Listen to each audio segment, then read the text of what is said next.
Yeah, I mean the school for us as a family has been massive. We had no access to sign. The school very willingly allowed us to use their services without any charge. Having access to British Sign after Casey came along, it's a learning curve for us. So that's our main form of communication.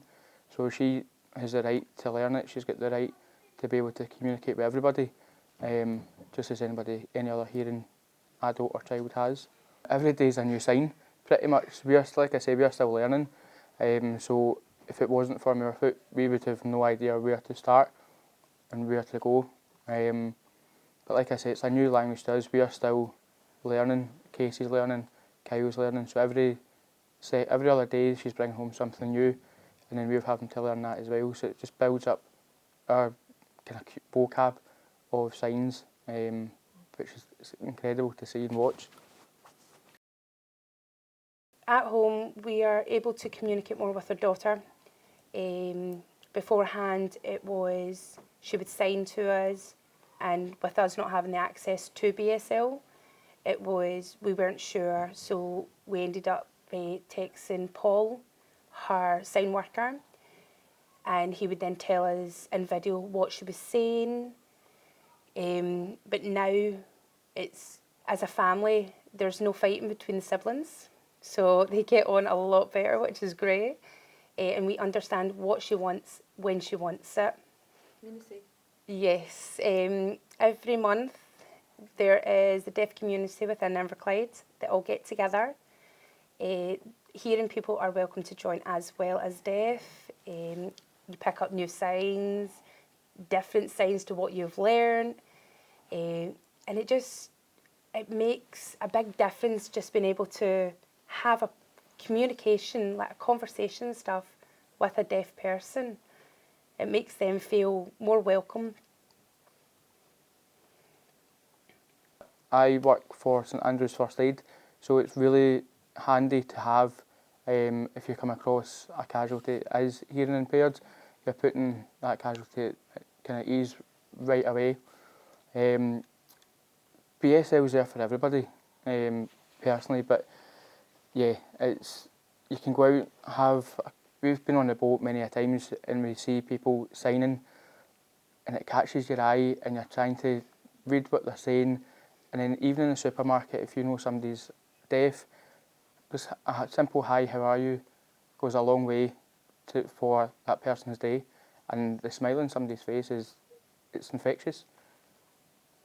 I'm actually going on to becoming a nurse now, going back into college to become a nurse and continue with my BSL and hopefully become a paediatric one day and be able to use my BSL for children who are deaf or non-verbal. It just might help a parent along. I think I would have liked to have started to learn sign when they did, actually. Mm-hmm. I wish my daughter went all the way through Moorfoot and is now in Clydeview, and I've just started to learn sign now. I wish I had started when she did. So I will never catch up to her now. Pretty much the same. I have an older two boys in Clydeview and they had an opportunity to sign that I never got, but I am learning on par with my younger children. The burden's on us because we can all learn sign, but a lot of deaf children can't learn to speak, so the burden is on us. So that's what I think other authorities should understand, that it shouldn't really be something you can opt out of. We see it here every day, that it really makes life very difficult for children and their parents. But the school's incredible. It's unique, I think. Mm-hmm. They've given us the opportunity as parents to have extra teaching of sign, and we see it constantly when they do their school shows. It's always included. So our children are picking it up quicker than us and they're bringing it home with them, which makes us more eager to want to learn it too. I think it's very important as well. I think it is the incentive. If the incentive's there, to want to be able to speak it with a French person or a Spanish person. If you go to Spain quite a lot, then you are going to want to learn how to communicate with other children. But here, I think that's why the kids are all very passionate about the BSL mainly, because there is children here that they want to communicate with. I had the opportunity to do level 1 BSL, so I now do level 2 BSL with Paul as well. I think I've come on a lot quicker than I thought I would in our class, because we just that's what we do, we just laugh all the time. Paul's very good at making you feel relaxed enough to learn, and does a lot of role play stuff with you as well, that puts you in a position where you understand what it feels like for somebody who is hearing impaired that you wouldn't have even thought of. Yeah, you're right. So it gives you a better understanding. I can communicate with the children. I know what they're saying now. I think they have tried to feed me false signs in the past. So I'm wise to that now a little bit. But I try. They speak to each other in sign sometimes behind my back. So now I know what they're saying, and we do use it at home. I try and use it at home because I get nervous about being the worst when I go in on Friday if I've forgotten everything. So we do practice. They help me out a little bit. I feel as if we use it a lot at home now as well, because the children will come back and tell me a story that maybe Paul or somebody has signed to them in class, and then we can kind of go on and talk about it together, or we can practice, because a lot of their shows they do sign, and a lot of their shows it's all, and we're able to now pick it up as we're watching it. So they practice with us at home how to sign their songs, and they're constantly singing. So it's like constantly not just in the back of the car anymore, we do it at home so we can practice our signs.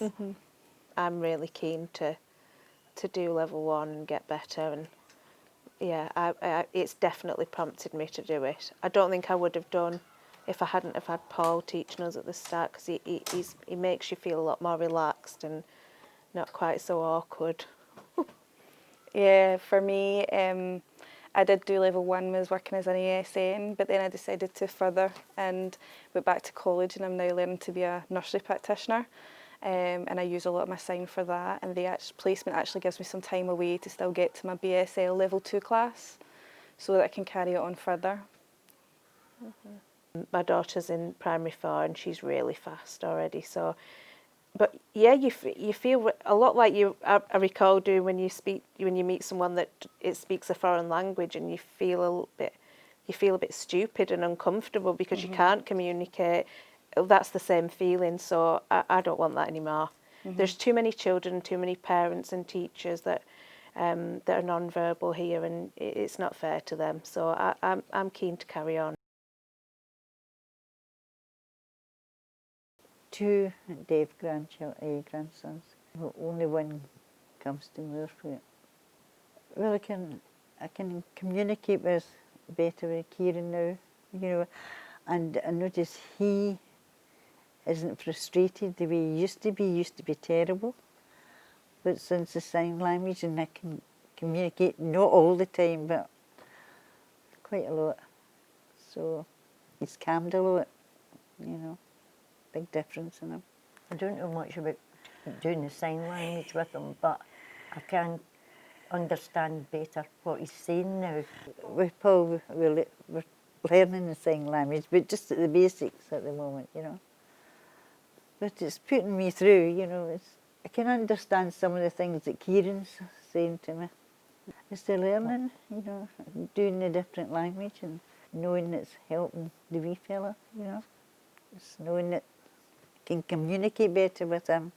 I'd like to learn more, really get into the sign language. I would really like to get into that, Oh, so would I, if I'm not too old.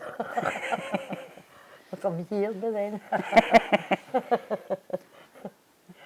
She's awfully cheery, isn't she? Well, you don't live forever, do you?